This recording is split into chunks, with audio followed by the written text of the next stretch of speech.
Thank you.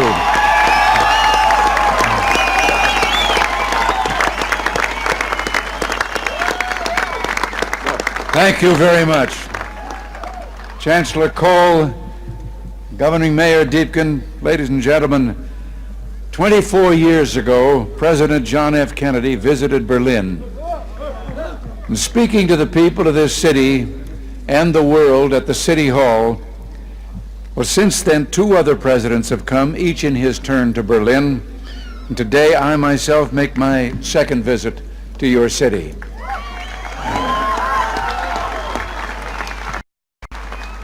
We come to Berlin, we American presidents, because it's our duty to speak in this place of freedom. But I must confess, we're drawn here by other things as well, by the feeling of history in this city, more than 500 years older than our own nation, by the beauty of the Grunwald and the Tiergarten, most of all, by your courage and determination.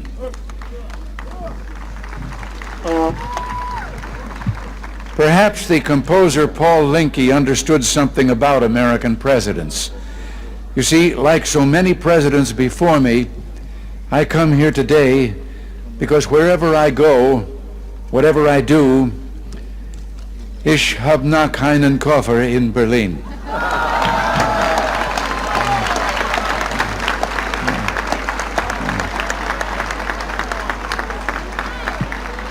Our gathering today is broadcast throughout Western Europe and North America. I understand that it is being seen and heard as well in the East. To those listening throughout Eastern Europe, I extend my warmest greetings and the goodwill of the American people. To those listening in East Berlin, a special word. Although I cannot be with you, I address my remarks to you just as surely as to those standing here before me. For I join you, as I join your fellow countrymen in the West, in this firm, this unalterable belief, es gibt nur ein Berlin.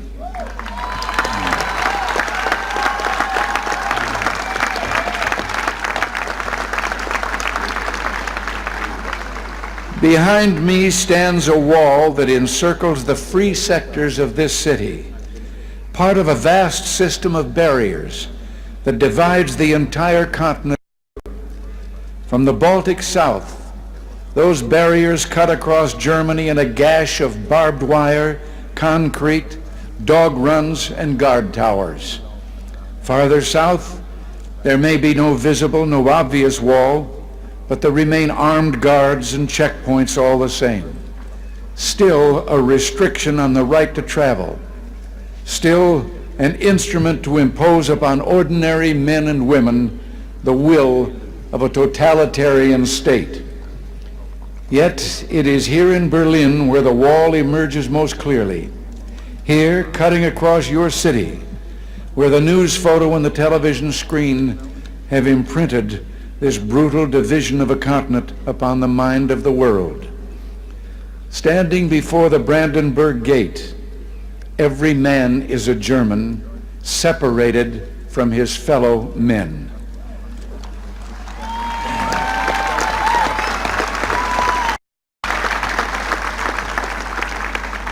Every man is a Berliner, forced to look upon a scar.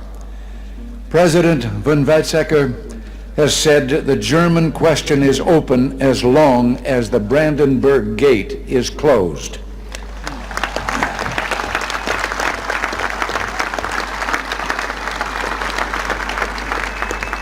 Today I say, as long as this gate is closed, as long as this scar of a wall is permitted to stand, it is not the German question alone that remains open, but the question of freedom for all mankind.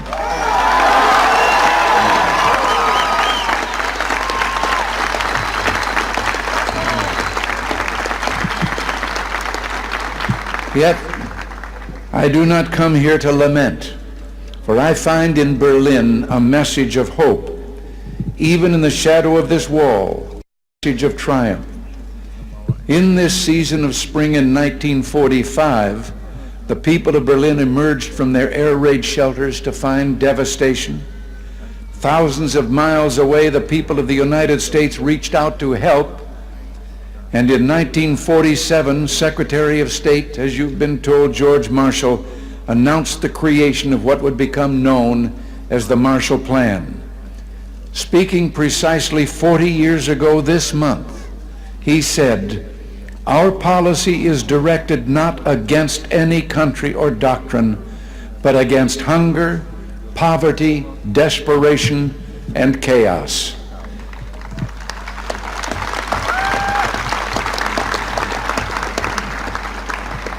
In the Reichstag a few moments ago, I saw a display commemorating this 40th anniversary of the Marshall Plan.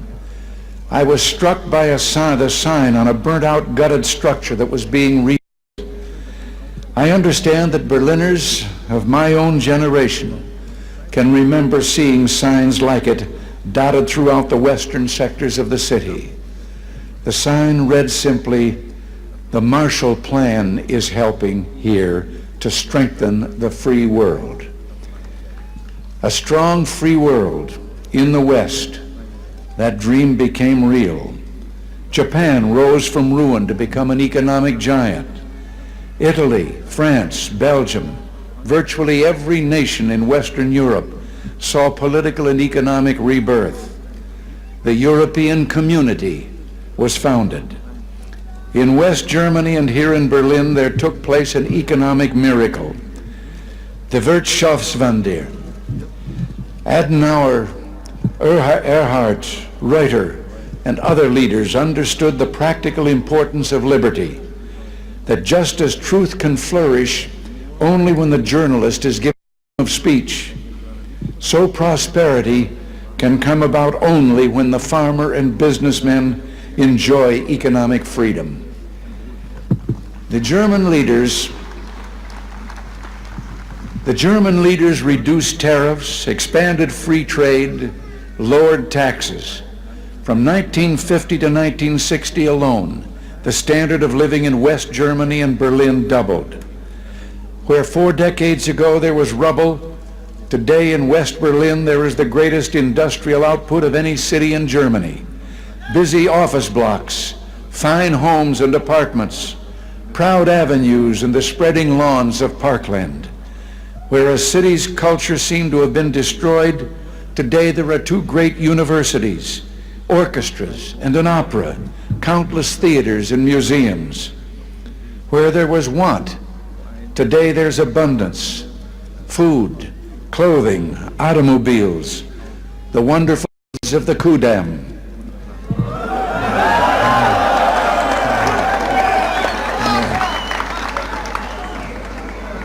From devastation, from utter ruin, you Berliners have in freedom rebuilt a city that once again ranks as one of the greatest on earth. And the Soviets may have had other plans, but my friends, there were a few things the Soviets didn't count on. Berliner Herz, Berliner Humor, ja und Berliner Schnauzer.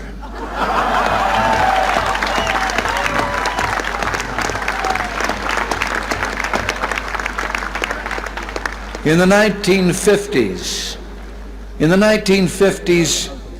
Khrushchev predicted, "We will bury you." But in the West today, we see a free world that has achieved a level of prosperity and being unprecedented in all human history. In the communist world, we see failure, technological backwardness, declining standards of health, even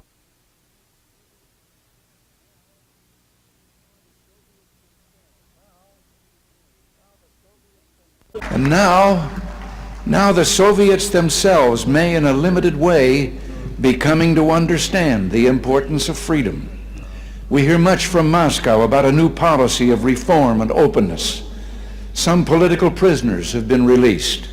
Certain foreign news broadcasts are no longer being jammed. Some economic enterprises have been permitted to operate with greater freedom from state control.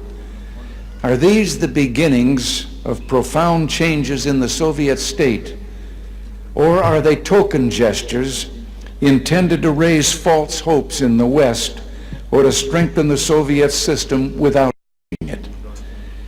We welcome change and openness, for we believe that freedom and security go together, that the advance of human liberty can only strengthen the cause of world peace. There is one sign the Soviets can make that would be unmistakable, that would advance dramatically the cause of freedom and peace. General Secretary Gorbachev, if you seek peace, if you seek prosperity for the Soviet Union and Eastern Europe, if you seek liberalization, come here to this gate. Mr. Gorbachev, open this gate.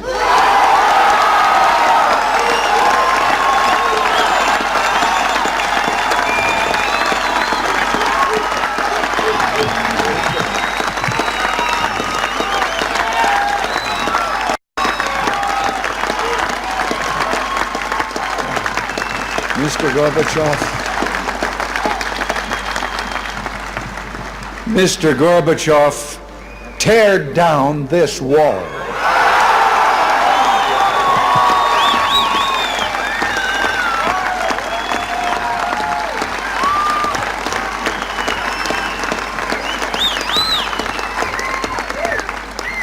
I understand the fear of war and the pain of division that afflict this continent, and I pledge to you my country's efforts to help overcome these burdens. To be sure, we in the West must resist Soviet expansion. So we must maintain defenses of unassailable strength. Yet we seek peace, so we must strive to reduce arms on both sides. Beginning 10 years ago, the Soviets challenged the Western alliance with a grave new threat. Hundreds of new and deadly SS-20 nuclear missiles capable of striking every capital in Europe.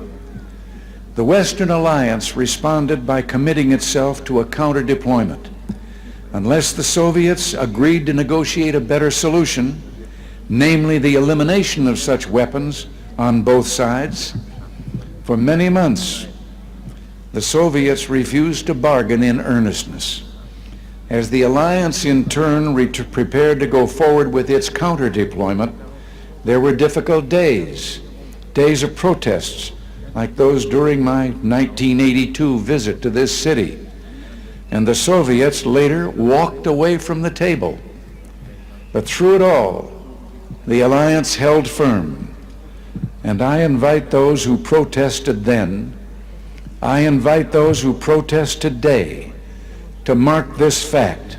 Because we remain strong, the Soviets came back to the table.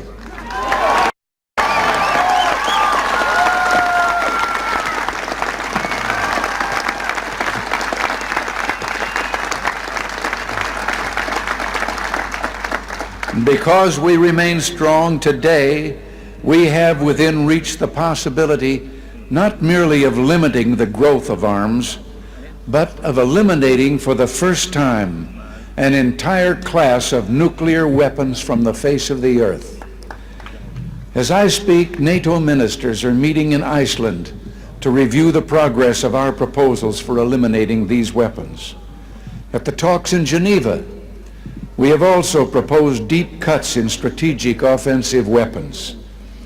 And the Western allies have likewise made far-reaching proposals to reduce the danger of conventional war and to place a total ban on chemical weapons. While we pursue these arms reductions, I pledge to you that we will maintain the capacity to deter Soviet aggression at any level at which it might occur.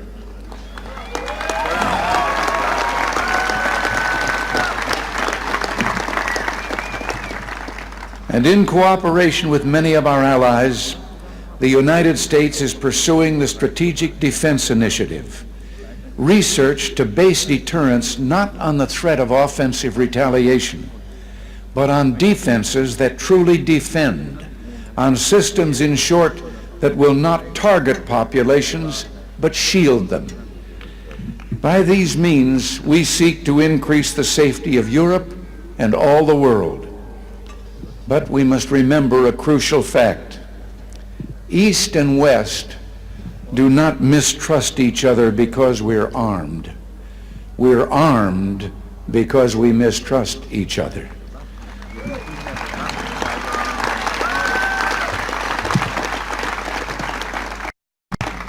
And our differences are not about weapons, but about liberty. When President Kennedy spoke at the City Hall those 24 years ago, freedom was encircled. Berlin was under siege. And today, despite all the pressures upon this city, Berlin stands secure in its liberty, and freedom itself is transforming the globe. In the Philippines, in South and Central America, democracy has been given a rebirth. Throughout the Pacific, free markets are working miracle after miracle of economic growth. In the industrialized nations, a technological revolution is taking place, a revolution marked by rapid, dramatic advances in computers and telecommunications. In Europe, only one nation, and those it controls, refuse to join the community of freedom. Yet in this age of redoubled economic growth, of information and innovation, the Soviet Union faces a choice. It must make fundamental changes, or it will become obsolete.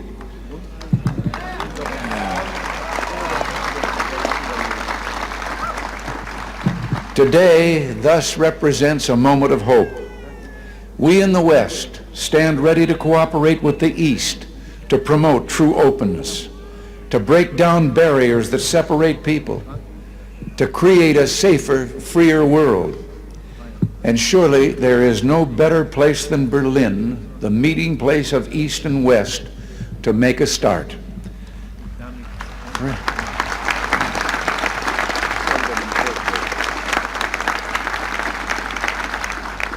Free people of Berlin, today as in the past, the United States stands for the strict observance and full implementation of all parts of the Four-Power Agreement of 1971. Let us use this occasion, the 750th anniversary of this city, to usher in a new era, to seek a still fuller, richer life for the Berlin of the future. Together, let us maintain and develop the ties between the Federal Republic and the western sectors of Berlin, which is permitted by the 1971 agreement. And I invite Mr. Gorbachev, let us work to bring the eastern and western parts of the city closer together so that all the inhabitants of all Berlin can enjoy the benefits that come with life in one of the great cities of the world.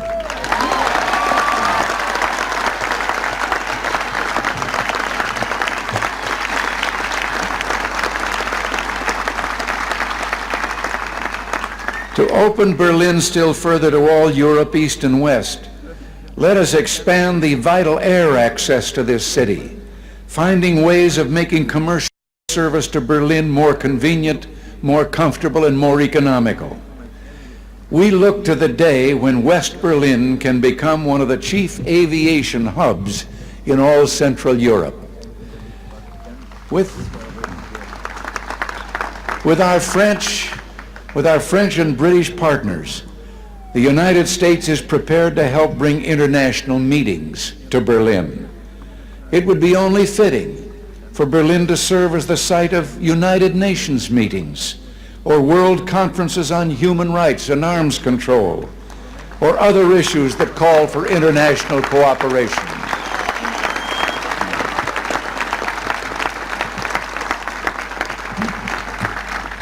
There is no better way to establish hope for the future than to enlighten young minds, and we would be honored to sponsor summer youth exchanges, cultural events, and other programs for young Berliners from the East. Our French and friends, I'm certain, will do the same. And it's my hope that an authority can be found in East Berlin to sponsor visits from young people of the western sectors.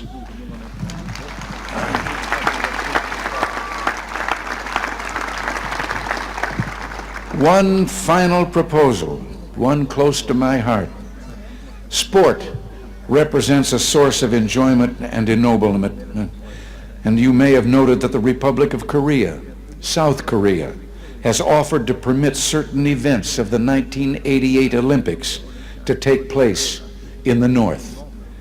International sports competitions of all kinds could take place in both parts of this city. And what better way to demonstrate to the world the openness of this city than to offer in some future year to hold the Olympic Games here in Berlin, East and West.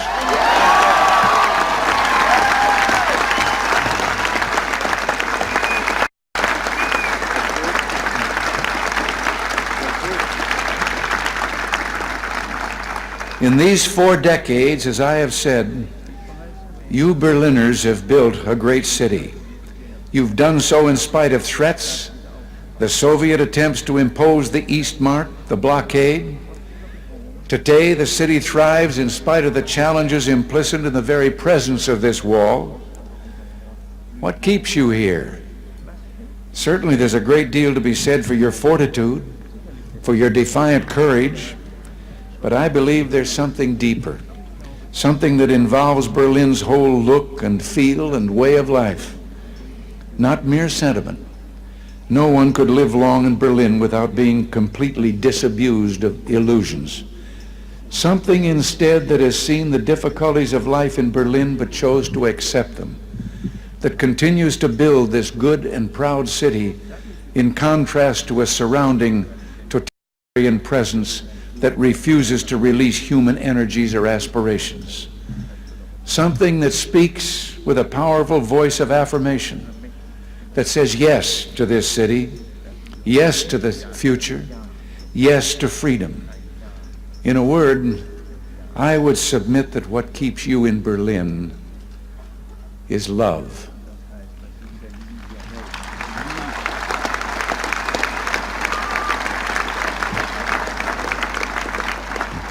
Love, both profound and abiding. Perhaps this gets to the root of the matter, to the most fundamental distinction of all between East and West. The totalitarian world produces backwardness because it does such violence to the spirit, thwarting the human impulse to create, to enjoy, to worship. The totalitarian world finds even symbols of love and of worship an affront. Years ago, before the Germans began rebuilding their churches, they erected a secular structure, the television tower at Alexanderplatz. Virtually ever since, the authorities have been working to correct what they view as the tower's one major flaw, treating the glass sphere at the top with paints and chemicals of every kind. Yet even today, when the sun strikes that sphere that towers over all Berlin, the light makes the sign of the cross.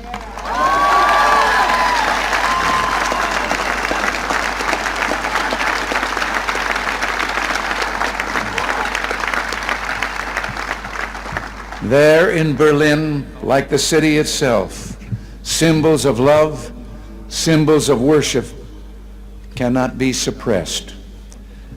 As I looked out a moment ago from the Reichstag, that embodiment of German unity, I know words crudely spray painted upon the wall, perhaps by a young Berliner. Quote, "This wall will fall, beliefs become reality."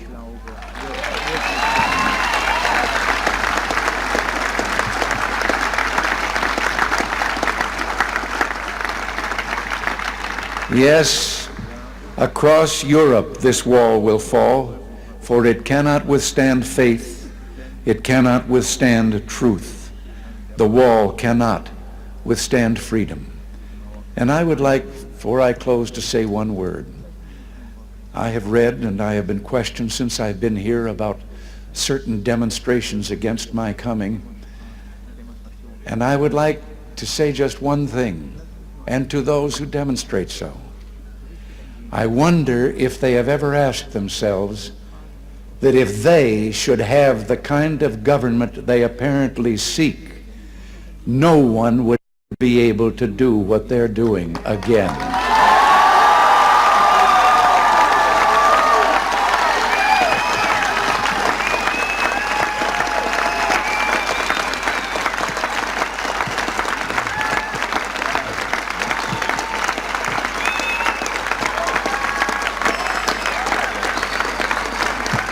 Thank you, and God bless you all.